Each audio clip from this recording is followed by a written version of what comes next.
तो इन तस्वीरों को देखने के बाद एक सवाल जरूर जहन में आता है कि जब ट्रेलर ऐसा है तो फिल्म कैसी होगी। तालिबान के खिलाफ महिलाओं ने मोर्चा खोल दिया है। हेरात में बड़ी संख्या में सड़कों पर उतरी हैं महिलाएं। इंडस्ट्रियल सिटी में काम करने वाली महिलाओं ने प्रदर्शन किया है। शिक्षा, सुरक्षा और काम करना हमारा मौलिक अधिकार है, ये नारे लगाए गए। हिम्मत देखिए आप, वाकई इन महिलाओं की हिम्मत को, इनके हौसले को सलाम है। किस तरह से मानवाधिकारों को बुलंद करने की आवाज उठाई जा रही है महिलाओं की तरफ से, ये अपने आप में काबिले तारीफ है। तालिबान ने महिलाओं को काम करने पर तमाम तरह की पाबंदियां लगाई हैं और उसका विरोध वहां पर किस तरह से हो रहा है ये आप देख सकते हैं इन तस्वीरों में। और अचल मल्होत्रा साहब हमारे साथ मौजूद हैं। अचल मल्होत्रा साहब, महिलाएं एक तरफ आवाज उठाती हुई नजर आ रही हैं और दूसरी तरफ जो सैन्य परेड आयोजित की गई है उसमें आप देखिए आत्मघाती हमलावरों का दस्ता नजर आता है। बाकायदा सुसाइड बॉम्बर्स जो बेल्ट लगाते हैं वो प्रदर्शित की जा रही है और फिदाइन कार प्रदर्शित की जा रही है। ये क्या दिखाने की कोशिश है, मैं समझना चाह रहा हूं। ये किस चीज का ट्रेलर दिखा रहा है तालिबान?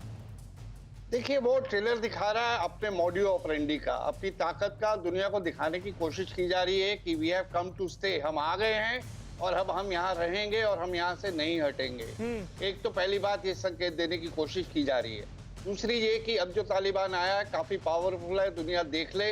आपने शायद देखा होगा, मुझे लगता है इंटेंशनली जो उन्होंने प्ले कार्ड लगाए हुए थे अपने वेपन्स के ऊपर, उसमें अंग्रेजी में लिखा हुआ था द्रानोव करके, ताकि बाहर की दुनिया भी पढ़ ले कि हम क्या दिखा रहे हैं यहाँ पे। तो ये बहुत ही मैसेजिंग होती है जिसे बड़े ही अच्छे तरीके से अपनी तरफ से तालिबान करने की कोशिश कर रहा है। और जो फिदाइन और वो जो उनका सुसाइड, वो उनका मॉड्यूल ऑपरेंडी है, इसको आप उससे मैच करके देखिए। वो कहते हैं कि दुनिया के किसी भी कोने में अगर इस्लाम की हक में आवाज उठानी या अधिकार की बात होगी तो ये हमारा अधिकार है। अभी एक स्टेटमेंट आई थी बिल्कुल, लेकिन उसको अधिकार के दौरान इस तरह के मॉड्यूल ऑपरेंडी का भी इस्तेमाल किया जा सकता है। इसे भी आप एक वार्निंग के तौर पे ले लीजिए।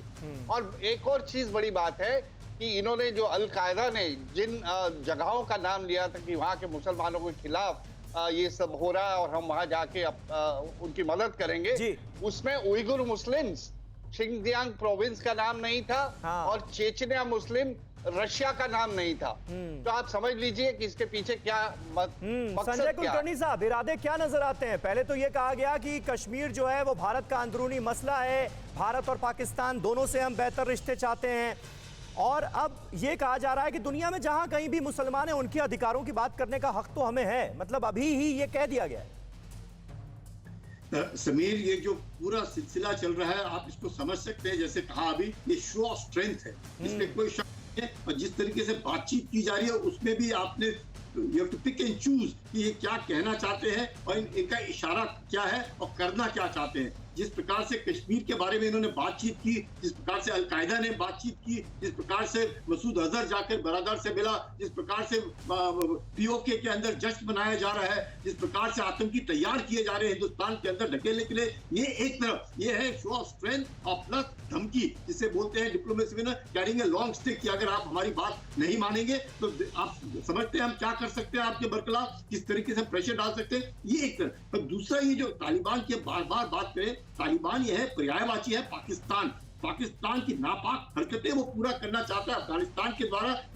पाकिस्तान के एक ही मकसद है, हिंदुस्तान को किस तरीके से ब्लीड किया जाए वो उसकी मंशा है। उस मंशा को हासिल करने के लिए पाकिस्तान पूरी नापाक हरकतें अफगानिस्तान में तालिबान के द्वारा कराए। अगर अफगानिस्तान एक नॉर्मल स्टेट रहे तो कोई दिक्कत नहीं है किसी को, पर अगर अफगानिस्तान एक तालिस्तान बन जाए और पाकिस्तान उसको रिमोट कंट्रोल में चलाता रहे तो सभी बिल्कुल मंशा यही नजर आ रही है पाकिस्तान की। और पाकिस्तान जिस तरह से खुशी का इजहार करता हुआ नजर आ रहा है तालिबान की हुकूमत बनने के बाद, उसने इस आशंका को और ज्यादा बढ़ाया है। न्यूज़ टॉप 9 रोज सुबह 7 बजे और शाम 7 बजे सिर्फ TV9 भारतवर्ष पर।